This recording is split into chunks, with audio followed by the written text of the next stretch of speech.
in prosperity, we know what we're saying. Second letter to the Corinthians 8:9. Let's read it so you know where the biblical verses are. If you don't possess this or embrace this, you can ask God for help. I'm giving you clues as how to move the hand of God in your life. If you don't fix your tongue, forget about God. You're best staying home, sleeping. If you don't fix your vocabulary, what are you doing at church? You're wasting your time coming to church. The vocabulary, your mouth, is what represents your mind. From the abundance of the heart, the mouth speaks. So if you don't fix that, you're never going to see anything in your life. People are waiting for miracles. We don't live by miracles. The church lives by faith. Faith does miracles. That's a different story, but we live by faith. Look at what 2 Corinthians 8:9 says, for you know the grace of our Lord Jesus Christ. That's if you know it, because it says, you know. Paul says, you already know the grace of God. What's grace? Well, you already know the grace of our Lord Jesus Christ, that being rich for the love of you, he became poor so that you through his poverty might be enriched. And in this, he says, I give advice. This is Paul. It is to your advantage, he says, not only to be doing what you began and were desiring to do a year ago.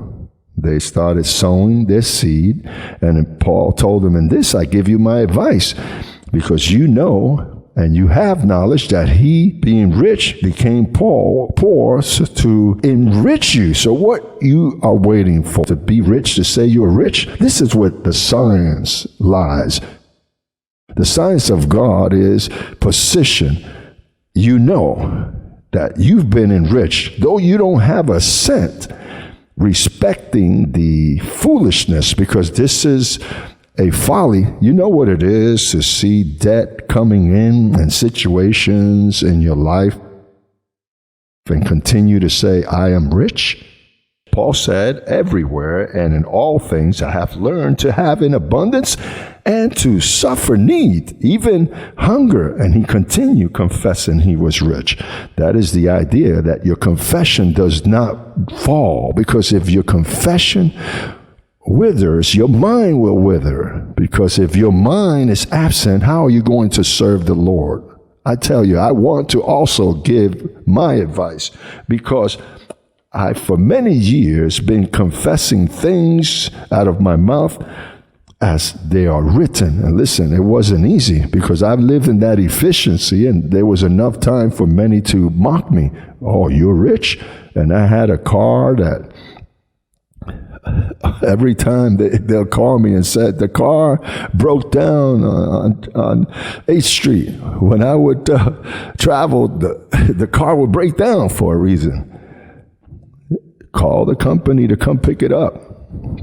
An old car, and I would confess I receive a new car.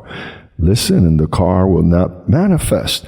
It would delay, because there are things that will delay. So in the way that I say I'm perfect, cleansed, and without sin, well, I am prosperous even if I don't see a cent.